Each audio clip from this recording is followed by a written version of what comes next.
somebody that doesn't live in the United States, I know how important it is for people to have free healthcare. As somebody who lives in Australia, we have to some extent free healthcare. They're trying to get rid of it. Neoliberalism is a terrible scourge, but we still have, to some degree, free healthcare. And I know how desperately many United States citizens want free healthcare. In fact, even in a Fox News poll just recently, 72 to 75% of American citizens want Medicare for all, universal healthcare, single-payer healthcare. And just recently, I saw an article in Common Dreams, which is an example of how a part of the United States, a small town in Montana, managed to get Medicare for all. And this can be expanded to the whole country because of the situation, because of the coronavirus pandemic. In this small town in Montana, there was a situation where a vermiculite mine was poisoning the air, and the people in that small town of about 2,000 people were going to experience long-term health consequences of that. The government basically brought in Medicare for all for that particular town. And this can be expanded to the rest of the United States, because this is an environmental situation that the whole country is experiencing, the coronavirus pandemic, and there will be people who will have long-haul COVID symptoms, and there are people who will get COVID in the future. I think in one day, just recently, there was 200,000 people contracted COVID-19. So it's another environmental situation which the government, it just demonstrates that if the government, the executive branch, if the president can basically bring in Medicare for all for a town, due to those circumstances, it certainly can bring in Medicare for all for the whole country. Of course, it's all about political will. And as I mentioned, I'm going to read out some of the parts of this article in Common Dreams, because it's all relevant. And rather than me trying to explain it, it's better if the author explains it. This is something very important that U.S. citizens need to think about and start pressuring the Biden administration. Now, I know that Joe Biden said that he won't, even if it passed the House of Representatives and the Senate, he would veto Medicare for all. So it's not like he's going to do anything, but you can expose these people for what they are in a very obvious way, and also push these people who call themselves progressive to push on this. Now, if they don't do anything, there's at least 15 progressives now that could do something. And there's also another thing that can be done besides pushing for this executive order. Like, basically, an executive order can also be used to eliminate student debt. This is what can actually be done. I didn't know this until recently, and apparently this is the case. An executive order Biden cannot say, oh, the Republicans won't let me bring in Medicare for all, so there's no point. Or, oh, the Republicans won't let me eliminate student debt and all that sort of thing. That is not true. That is not true. And that's what we need to understand so that we have leverage. People need to understand there is leverage here with this particular issue. Also, the other leverage is that there are enough progressives that could refuse to support Nancy Pelosi, refuse to bring her back, and even risk having a Republican as a Speaker of the House. And basically say, the bargaining point is Medicare for all. We want Medicare for all. Now, that exposes whether these politicians are really progressive, doesn't it? So, so I'm going to play a bit of what Jimmy Dore was talking about today in his live stream. And he sort of talks about that, how this is another bargaining point. And both those things, plus the fact with the knowledge that this Yale study that was at the end of last year, it concluded that the United States could save $450 billion, billion with a B, and save an extra 70,000 lives on top of the lives already saved with the Affordable Care Act. They could bring in Medicare for all and save that much money, $450 billion with a B every year, plus 70,000 extra lives. This is if Medicare for all were brought in. So there's these three different things that one can bring up, and those in the United States should know that there is no reason except for these politicians who are owned by health insurance industry and by big pharma. There is no reason why they can't be doing these things. All these sort of nonsense about, oh, the Republicans won't let me do it and all this kind of thing. Now you know that is a lie. And you can use that Section 1880A, I think it's called. You can use that, what they did in that town in Montana, that small town in Montana, to address the that environmental issue and give them Medicare for all. You know that can be expanded to the whole country. And we also know that there's enough progressives now that could put pressure on Nancy Pelosi and basically say it's Medicare for all or it's the highway. It's the highway for you, Nancy. And also, just knowing that this study, the Yale study, $450 billion, $450 billion and 70,000 lives. I mean, who could argue with that?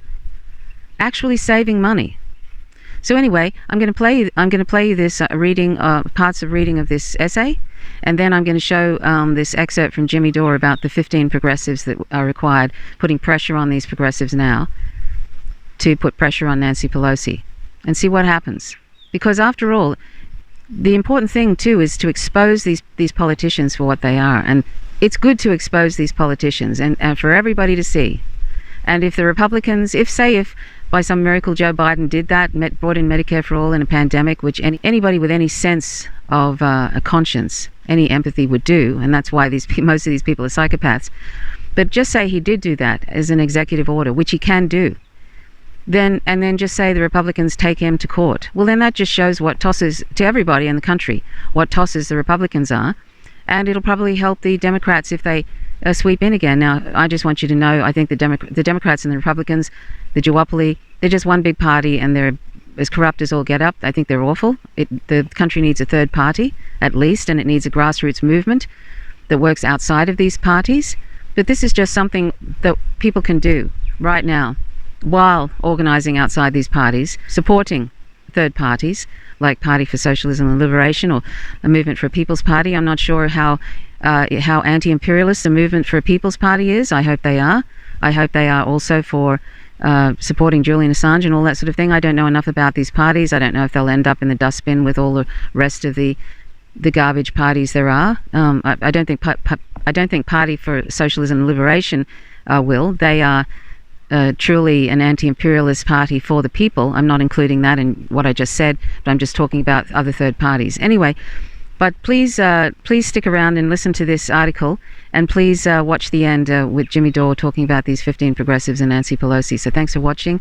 And by the way, the reason I'm talking about this in particular is that just in this year, I've had to have, tomorrow I'm going in for an operation on my hand because I have to have a plate removed. It was actually restricting movement in my hand. I had a plate put in February when I injured my arm, and I have to have it removed because it's interfering with my movement somewhat in my hand. And if we didn't have Medicare, if we didn't have basically universal health care here, even though it's being whittled away, death by 1,000 cuts through neoliberalism, but still, I can still get an operation for free, basically. So I've had those two operations. I'll have the operation in February, didn't cost me anything, and this operation tomorrow won't cost me anything at all. That means seeing the specialist doing the operation, the anaesthetist, all the nurses, the hospital stay, any medications that like any opioids or whatever that they give me, pain relief or whatever, the whole thing. It hasn't cost me anything. But if I'd been living in the United States, that alone, including the visit to the emergency room when I injured my arm, my hand, I'd be probably up for, $30,000 or more for that. That's why I know how important free healthcare. It's a right. It's not like when Joe Biden said affordable healthcare is a right, or anybody says that nonsense. If something's a right, that means it's free. So if all other Western countries have got some form of free healthcare, then the United States, with its government always crapping on about how wonderful the country is and it's the greatest country in the world, and it's the only country that doesn't have some form of free healthcare. They can, if anybody can, they can, because they have a sovereign economy and they can absolutely afford to do it. They can afford those trillions of dollars for war, can't they? And they never ever say, how are we going to pay for it? Because the sovereign economy could have those awful wars and have Medicare for all. I mean, that's the sovereign economy for you. The only constraints are resources. And that's why I invite you to learn MMT and check out Dr. Stephanie Kelton's book, The Deficit Myth. Okay, please stay tuned, and I hope this all finds you well. And till next time, bye for now. Here's an interesting article that it should be of interest to everybody in the United States, particularly those on the left who desperately want Medicare for all. And there are at least, I think, almost 75% of the population, according to a Fox News poll, that want Medicare for all. And during the recent election, it seemed like any politician that was running that was for Medicare for all did quite well. So this is something I saw in Common Dreams. With pandemic as a national emergency, Biden could enact Medicare for all by executive action. But will he? Well, of course he won't. He won't do that because he's even said, even if it passed the House of Representatives and the Senate and it came across his desk, he would not go ahead with Medicare for all.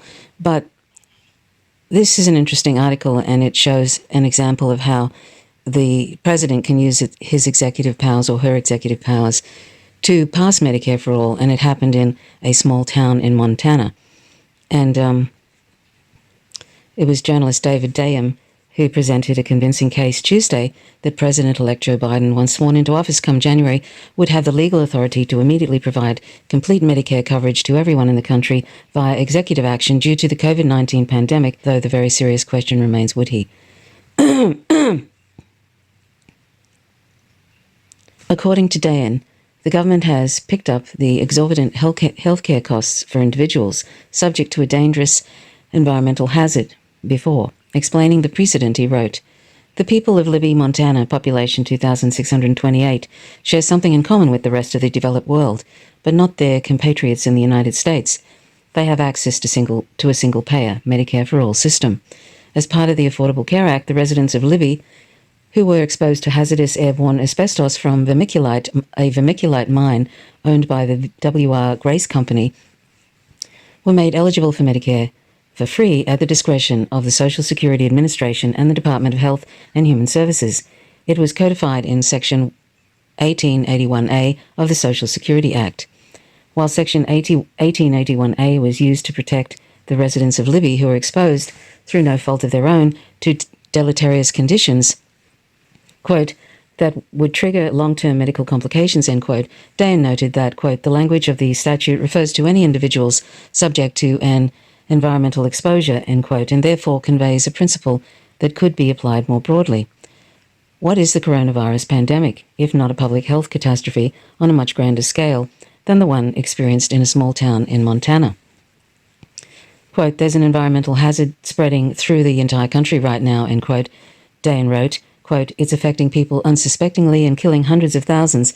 It's bound to saddle those who survive with long-term and potentially debilitating health consequences, end quote. By invoking Section 1881A, Dayan continued, quote, the incoming Biden administration can give all 11 million people infected with COVID-19 or all Americans who have tested positive for coronavirus the option of free Medicare coverage immediately, end quote. Quote, the executive branch is also given the authority to establish, quote, optional pilot programs, end quote, to any area subject to a public health emergency declaration, end quote, which according to Dayan means that, quote, HHS could create a specific pilot program around COVID-19, end quote. The entire United States has been under a public health emergency since the beginning of 2020 due to the coronavirus pandemic. As Dayan explained, if Biden's Environmental Protection Agency administrator declared, quote, a separate public health emergency under the Superfund law to comply with the statute, then individuals who, quote, have spent 6 months in the geographic area subject to the emergency, end quote, the whole country, would be eligible for Medicare. Dayan added, we know that there are going to be specific long-term costs from COVID-19. While we were still learning about, quote, long-haul, end quote, COVID-19 patients, it is possible that they could experience a lifetime of health problems from their infection, whether through severe lung damage, heart failure, or gastrointestinal complications. The cost of managing these difficulties will be high and probably out of reach for most people. It's cost-effective to put them on Medicare and ensure that they don't have to go bankrupt because they were unlucky enough to contract the virus. If you really wanted to push it, you could do what they did in Libby, give Medicare to everyone, whether they showed symptoms or not, based on the potential for an environmental exposure. As long as the runoff from the W.R. Grace mine was still in the air, residents of Libby needed the peace of mind that they could be covered from the health consequences. The entire US public needs that same kind of reassurance in the face of coronavirus. While nobody should bet on a lifetime opponent of Medicare for all suddenly reversing course and using the pandemic, quote, as a pretext, end quote, to enact truly universal healthcare, Dayan explained the reality is that, quote, Biden has the option to protect people suffering from coronavirus and even those afraid to get tested because they know they cannot afford treatment, end quote. Moreover, Dayan argued that, quote, the kind of creative policy thinking represented by Section 1881A, quote, reflects exactly how Biden administration needs to be thinking, end quote. Quote, the creative application of existing laws is going to be required to make progress for the American people, end quote, Dayan noted, especially if Georgia's runoff Senate elections result in the Republican Party maintaining control of the upper chamber of Congress. Dayan's argument echoes points made on Monday by left-wing author and organizer Astrid Taylor in an op-ed in The Guardian, challenging the notion that Biden won't be able to accomplish anything due to GOP intransigence. Taylor wrote that, quote, we must remind the incoming administration of the power it possesses, even if the circumstances are less than ideal, end quote. Quote, there's actually a lot that the president can do with a divided or weak Congress if they have a spine, end quote, Taylor said. And by the way, if he can do that, he could also eliminate student debt. And the sovereign economy can do that. And if we understand what MMT is, which is something that Dr. Stephanie Kelton, who was Bernie Sanders' economic advisor in 2016 and 2020, talks about, and MMT is simply a description of the operational reality of a sovereign economy, then we know that the Biden administration or any administration, Republican or Democrat, can eliminate student debt easily through deficit spending. And it's very important that we understand that too. If Biden wants to respond to the tragedy of coronavirus by giving millions of people public health care, he could, quote, he could, Dan pointed out, and he should be thinking about how to do a whole lot more that would have tangible and enduring benefits for people, end quote, such as using executive power to cancel all federal student loan debt. And if Biden did do that, and he actually did what is the right thing to do, particularly in a pandemic, you could probably ensure that they would sweep in the 2024 election. But if they don't do things like this, which as we now see, he could do it. He doesn't even have to have the cooperation of the GOP or anybody.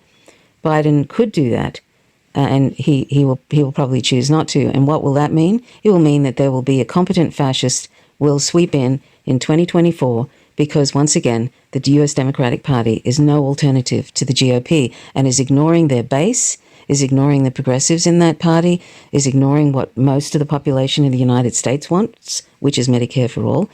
So if he doesn't do anything, well, here we come with somebody that's worse than Trump in 2024. As Taylor put it, we simply cannot accept the idea that it will be impossible for Biden to govern. He has a progressive mandate and must use all the power at his disposal to materially improve people's lives and boost public morale. We are in a public health and economic crisis. If he doesn't act decisively, Democrats will face a bloodbath in 2022 or 2024. The fascist threat of Trumpism is not going away. If anything, we've learned that Trumpism is very popular, but Senate Majority Leader Mitch McConnell is not the president, and his influence must be diminished as much as possible, which will require Biden to do something not in his nature, fight Republicans. Quote, there is a belated and growing awareness that our political institutions are the actual problem, Taylor continued. Quote, at long last, liberals are talking about the foundational laws and flaws and structural imbalances that shape our reality. The malapportionment of the Senate, the Supreme Court's right-wing tilt, the absurdity of the Electoral College, the pathologies of the winner-take-all elections, and so on, end quote. Taylor said that, quote, we must further delegitimize these arcane and anachronistic institutions and recognize the ways they sabotage the progressive will of the majority of American people, turning our ostensible democracy into an oligarchy, end quote. Well, the oligarchy already exists. And she added, quote, we have to be aware one party is determined to exacerbate the descent into despotism. Republicans want to further enshrine majority rule, forcing Democrats to have to win an ever larger share of votes in order to hold power. Republicans are increasingly at war with democracy itself. Well, I would say the corporate Democrats are increasingly at war with democracy. According to Dayan, quote, it does not violate any notion of our system of government for the chief executive to look for creative ways to use those powerful authorities placed in the president's lap by the legislative branch since 1789, end quote. Alternatively, Taylor argued that, quote, it's better to not be sanctimonious and romantic about institutions and norms. The norms are the problem, Taylor wrote, and if we're going to ever have anything approaching justice, we will have to bust a lot of them. I have got an actual plan to get us a vote on Medicare for all in the House of Representatives. What? All that is required to get a vote on Medicare for all in the House of Representatives is for 15 congressional progressives to use their power. Will they? Because America needs Medicare for all right now. Okay? We're in the middle of a pandemic. As people are losing their employment, they also lose their health care. This doesn't happen in any other first world industrial country on the planet. And just so you know, what is happening right now, the government denying you health care in the middle of a pandemic, this is not normal. No matter what they say, this is not acceptable or normal. Congress just gave trillions of dollars to the top billionaires, subsidizing Wall Street's frenzy of profiteering while millions of families are on the financial brink. Not only does America need Medicare for all, America wants Medicare for all. You think I'm kidding? There it is. The solution is one of the most popular policies in the nation. One of the most popular policies of the nation, which is supported by overwhelming majorities of Democratic Party voters and supported by the majority of Republican Party voters. Yet the Democratic Party majority of Speaker of the House has never put Medicare for all on the floor for a vote. Who do they really work for? And now, Democrats have nominated Nancy Pelosi to be the Speaker of the House again without a challenge. To win the House speakership, Pelosi needs to secure the majority of the full House. The House votes the first week of January. This is our leverage. Now is our time. It's our time now. I call upon all elected House members, all the members who ran on Medicare for all, and for all the members who are part of the Progressive Caucus in Congress, all the members of the squad. What we need to do now is we need to work together as a movement. What do we need? We need 15 Democrats. That's all we need. 15 Democrats to tell Nancy Pelosi that you will not vote for her as Speaker unless Medicare for all is put on the House floor for a vote. That's it. It's really that simple. Now is the time for progressives to exercise their power, play hardball, and use their power for the benefit of their constituents. Pramila Jayapal's Medicare for All legislation, House Resolution 1384, I want you to tell Nancy Pelosi to put that legislation on the floor for a vote. Make Pelosi promise on video, in writing, or in public that she's going to do that. No vote for Nancy Pelosi unless Medicare for All is put on the House floor for a vote. There's nearly 100 members of the Progressive Caucus. There's 100 members. Look at this. We only need 15 members to pull this off. 15 members withholding their vote for Nancy Pelosi will show that progressives are willing to exert power to help the people. Force Nancy Pelosi to show the entire country what's more important to her, putting her own speakership at risk by following donors' orders or getting Americans health care. This is where you force progressive House members to reveal who they answer to. Do they answer to their constituents or do they answer to the party bosses? The Progressive Caucus, the Squad, Alexandria Ocasio-Cortez, Ayanna Pressley, Ro Khanna, Mark Pocan, Debbie Dingell, Ilhan Omar, Chewy Garcia, Cori Bush, Katie Porter, Jamal Bowman, Rashida Tlaib, Karen Bass, Jamie Raskin, Marie Newman, and Barbara Lee. That's all we need. We need progressive voters to push every one of them. If you voted for them, please ask them, are you fighters or are you careerists? Are you activists for the people or are you posers on Twitter? Is healthcare just a carrot to dangle in front of voters so you can win your next election? Or are you going to fight for it? Here's your chance. People's lives hang in the balance. And I call on everybody in independent media to join this mission. You want a solution? You want an idea? You want a new thought on how we can handle this problem? Here it is. And everybody who has come after me with bad faith attacks, I forgive you. Join me in Medicare for All. Join me in this. Anybody I've gone after who sincerely wants to see Medicare for All enacted, forgive me. We need to work together. I take no ownership of this. We do this together. This is beyond just our YouTube channels or whatever. We must realize that this is not a fight over abstract concepts or nuanced ideological differences. This is Medicare for All. People's actual lives depend on us doing this. Workers, young people, mothers, students, our friends, our neighbors, our own families. We got to call upon progressives who are elected officials, the elected officials that you helped get elected. Call upon them with one voice.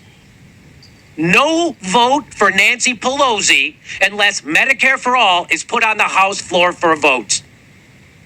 And if we are able to do this, I will take back everything I've ever said about everybody. I'll put my words in a big pot, pour ketchup on it, and I'll eat them. But I'm begging you, now is not the time to protect your elected officials. Please pressure the progressive elected officials in Congress to please withhold their vote for a speaker and get us a vote on Medicare for All. And make me eat every word I've ever said about the squad and their strategy of pushing the Democratic Party. I would love to. Now is the time. We need to make sure people have health care, not just during a pandemic, but after the pandemic and beyond. Medicare for All is low-hanging fruit. You debate Medicare for All on the floor of the House, and Medicare for All wins.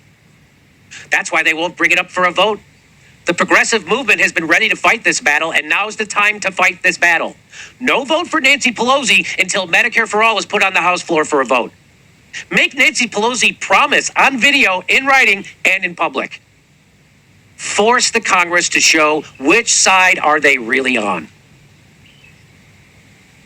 So what happens if Nancy Pelosi has 15 Democrats who are willing to withhold their vote? Well, she has to say she's going to bring Medicare for All to the floor. Or she says, I'm still not doing that, and now a Republican gets elected as the speaker. So it's up to her. It's up to her. Do you give people Medicare for All, or do you let the Republicans take over the House? And this is something the progressives could do. And I'm urging them to do it. You want a solution? Here's your solution. Here's your chance to actually stand up for the people and get us Medicare for All. This is a chance to do it. Are they going to do it? We're going to see right now which side those progressive elected members of the House are on. Are they on your side, or are they on the side of the establishment? Do they take orders, or do they make demands of power? Because power concedes nothing without a demand. And here is where you play hardball. I'm not voting for Nancy Pelosi as speaker until she promises to bring Medicare for All up on the floor for a vote. And if that means the Republicans get her to speaker, then I'm willing to play that kind of hardball. Are the progressives willing to do that? Fingers crossed. There's your solution. It's sitting right in front of your fucking faces. Does anybody have the guts to join me and push this? Does anybody have the guts to join me in pushing their progressive elected favorite politicians to actually fucking do something? Who's going to join me? Because that's what they should be doing. Okay. This is it. This is where the rubber meets the road. This is where you find out if it paid off to vote for progressives in Congress. This is when they have power. They have power. They have leverage. The last time they have leverage, you know what they did with it? Nothing. Bernie Sanders did absolutely nothing. He got you nothing. For all the work you did for the last 5 years, Bernie Sanders got you nothing. He threw his movement under the bus, and then he voted for the largest upward transfer of wealth in the history of the human race while bullshitting you that he got you unemployment insurance in that bill. He did not. Michael Bennet did that. Bernie's speech was theater, and I already explained that to you, but nobody else will. But here it is right now. You want to show that you have your news show, your progressive news show is worth a damn? Pressure those progressives that you just helped get elect to get a vote on Medicare for All. And if the progressives aren't willing to play hardball, then the country is Brazil. And there is absolutely no reason to vote for them. But I am saying they can do this. Let's do this. And if they don't do it, then we know. 15. When you gave us the number, Jimmy, about 15 elected officials. Just 15. There's 100 members of the goddamn Progressive Caucus. 100. You only need 15 to say, Nancy Pelosi, bring this up for a vote, or we're going to let Kevin McCarthy become the speaker. Play hardball. 15. We can do this. Pick up the phone. Call them. Send an email. Pressure them. We could do this. Let's bring people together through healthcare.